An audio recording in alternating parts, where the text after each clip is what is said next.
ಬೆಂಗಳೂರಿನ ಚಿನ್ನಸ್ವಾಮಿ ಕ್ರೀಡಾಂಗಣದಲ್ಲಿ ನಡೆದ ಕಾಲ್ತುಳಿತ ಪ್ರಕರಣಕ್ಕೆ ಸಂಬಂಧಪಟ್ಟಂತೆ ಸಿಎಂ ಸಿದ್ದರಾಮಯ್ಯ ಹಾಗೂ ಡಿಸಿಎಂ ಡಿಕೆ ಶಿವಕುಮಾರ್ ರಾಜೀನಾಮೆಗೆ ಆಗ್ರಹಿಸಿ ಬಿಜೆಪಿ ಇಂದು ಬೃಹತ್ ಪ್ರತಿಭಟನೆಗೆ ಕರೆ ನೀಡಿದೆ. ವಿಪಕ್ಷ ನಾಯಕ ಆರ್ ಅಶೋಕ್ ನೇತೃತ್ವದಲ್ಲಿ ಬೆಂಗಳೂರಿನ ಫ್ರೀಡಂ ಪಾರ್ಕ್ನಲ್ಲಿ ಪ್ರತಿಭಟನೆ ನಡೆಯಲಿದೆ. ಜಾತಿ ಗಣತಿ ಮರು ಸಮೀಕ್ಷೆ ಬದಲು ಕನ್ನಡ ಭಾಷಿಗರ ಗಣನೆ ಮಾಡಬೇಕೆಂದು ವಾಟಾಳ್ ನಾಗರಾಜ್ ಆಗ್ರಹಿಸಿದ್ದಾರೆ. ಮೈಸೂರಿನಲ್ಲಿ ಅನ್ಯ ಭಾಷಿಕರ ಪ್ರಾಬಲ್ಯ ಹೆಚ್ಚುತ್ತಿದೆ. ಹೀಗಾಗಿ ಕನ್ನಡಿಗರಿಗೆ ಆಗುತ್ತಿರುವ ಅನ್ಯಾಯವನ್ನ ಸರಿಪಡಿಸಿ ಎಂದು ಒತ್ತಾಯಿಸಿದ್ದಾರೆ. ಕೆಆರ್ಎಸ್ನಲ್ಲಿ ಅಮ್ಯೂಸ್ಮೆಂಟ್ ಪಾರ್ಕ್ ನಿರ್ಮಾಣ ಮತ್ತು ಕಾವೇರಿ ಆರತಿ ಅವಶ್ಯಕತೆ ಇರಲಿಲ್ಲ ಎಂದು ಕಿಡಿಕಾರಿದ್ದಾರೆ. ಕಸ ಸಂಗ್ರಹಿಸುವ ಆಟೋ ಚಾಲಕರು ಸಹಾಯಕರನ್ನ ನೇರ ವೇತನ ಪಾವತಿಯಡಿ ನೇಮಕ ಮಾಡಿಕೊಳ್ಳಬೇಕು ಎಂಬುದು ಸೇರಿದಂತೆ ವಿವಿಧ ಬೇಡಿಕೆಗೆ ಆಗ್ರಹಿಸಿ ಬೆಂಗಳೂರಿನಲ್ಲಿ ಜೂನ್ 24ರಿಂದ ಮನೆ ಮನೆಯಿಂದ ಕಸ ಸಂಗ್ರಹಣೆ ಸ್ಥಗಿತಗೊಳಿಸಿ ಉಪವಾಸ ಸತ್ಯಾಗ್ರಹ ಆರಂಭಿಸಲು ಕಸ ಸಂಗ್ರಹಿಸುವ ಆಟೋ ಚಾಲಕರು ಮತ್ತು ಸಹಾಯಕರು ತೀರ್ಮಾನಿಸಿದ್ದಾರೆ. ಅಭಿವೃದ್ಧಿ ವಿಚಾರದಲ್ಲಿ ನಾವು ಜಾತಿ ಧರ್ಮ ಪಕ್ಷ ನೋಡುವುದಿಲ್ಲ. ಎಲ್ಲಾ ಪಕ್ಷದವರು ನಮ್ಮ ಗ್ಯಾರಂಟಿಗಳ ಫಲಾನುಭವಿಗಳು. ಅಭಿವೃದ್ಧಿ ವಿಚಾರದಲ್ಲಿ ಕೇಂದ್ರ ಸರ್ಕಾರ ನಮಗೆ ಮಾಡಿದ ದ್ರೋಹದ ವಿಚಾರವಾಗಿ ನಾನು ಸುಳ್ಳು ಹೇಳಿದ್ದರೆ ಮತ್ತೆ ಸಾರ್ವಜನಿಕವಾಗಿ ವೇದಿಕೆ ಹತ್ತೋದಿಲ್ಲ, ಭಾಷಣ ಮಾಡುವುದಿಲ್ಲ ಎಂದು ಮುಖ್ಯಮಂತ್ರಿ ಸಿದ್ದರಾಮಯ್ಯ ಅವರು ಶಪಥ ಮಾಡಿದ್ದಾರೆ. ರಾಜ್ಯದ ಎಲ್ಲ ಆರೋಗ್ಯ ಕೇಂದ್ರಗಳಲ್ಲಿ ವೈದ್ಯರು ಸೇರಿದಂತೆ ಸಿಬ್ಬಂದಿಗೆ ಮೊಬೈಲ್ ಆಧಾರಿತ ಹಾಜರಾತಿ ವ್ಯವಸ್ಥೆಯನ್ನ ಜುಲೈ 1ರಿಂದ ಜಾರಿ ಮಾಡಲಾಗುತ್ತಿದೆ.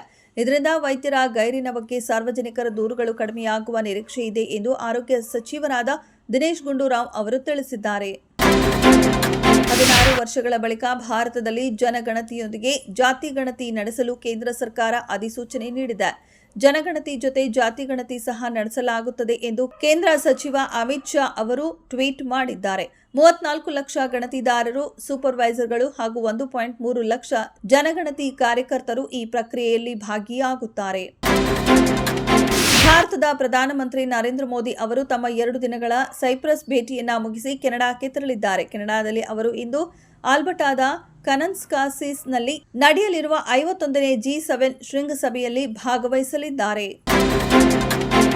ಇರಾನ್ ಹಾಗೂ ಇಸ್ರೇಲ್ ನಡುವೆ ಯುದ್ಧ ತೀವ್ರಗೊಂಡ ಹಿನ್ನೆಲೆಯಲ್ಲಿ ಅಲ್ಲಿರುವ ಸುಮಾರು 10,000 ಭಾರತೀಯರು ಅತಂತ್ರರಾಗಿದ್ದಾರೆ. ಹೀಗಾಗಿ ಅವರನ್ನ ತೆರವುಗೊಳಿಸುವ ಇಂಗಿತವನ್ನ ಭಾರತ ಸರ್ಕಾರ ವ್ಯಕ್ತಪಡಿಸಿದೆ. ಇದಕ್ಕೆ ಇರಾನ್ ಸಕಾರಾತ್ಮಕ ಪ್ರತಿಕ್ರಿಯೆ ನೀಡಿದ್ದು, ತನ್ನ ಗಡಿಯನ್ನ ತೆರೆದು ಭಾರತೀಯರನ್ನ ಕಳುಹಿಸಿಕೊಡಲಾಗುವುದು ಎಂದಿದೆ.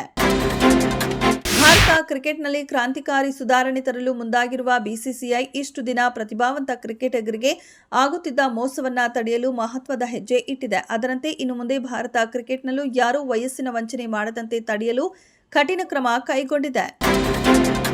ಸಾಲುಮರದ ತಿಮ್ಮಕ್ಕ ಅವರ ಜೀವನ ಕಥೆ ಆಧರಿಸಿ ಸೆಟ್ಟೇರಿರುವ ವೃಕ್ಷಮಾತೆ ಚಿತ್ರಕ್ಕೆ ನಮ್ಮ ಅನುಮತಿ ಇಲ್ಲ. ಹೀಗಾಗಿ ಈ ಚಿತ್ರದ ಚಿತ್ರೀಕರಣಕ್ಕೆ ಅವಕಾಶ ನೀಡಬಾರದು ಎಂದು ಸಾಲುಮರದ ತಿಮ್ಮಕ್ಕ ಹಾಗೂ ಅವರ ಸಾಕು ಮಗ ಉಮೇಶ್ ಅವರು ಕರ್ನಾಟಕ ಚಲನಚಿತ್ರ ವಾಣಿಜ್ಯ ಮಂಡಳಿಗೆ ದೂರು ನೀಡಿದ್ದಾರೆ.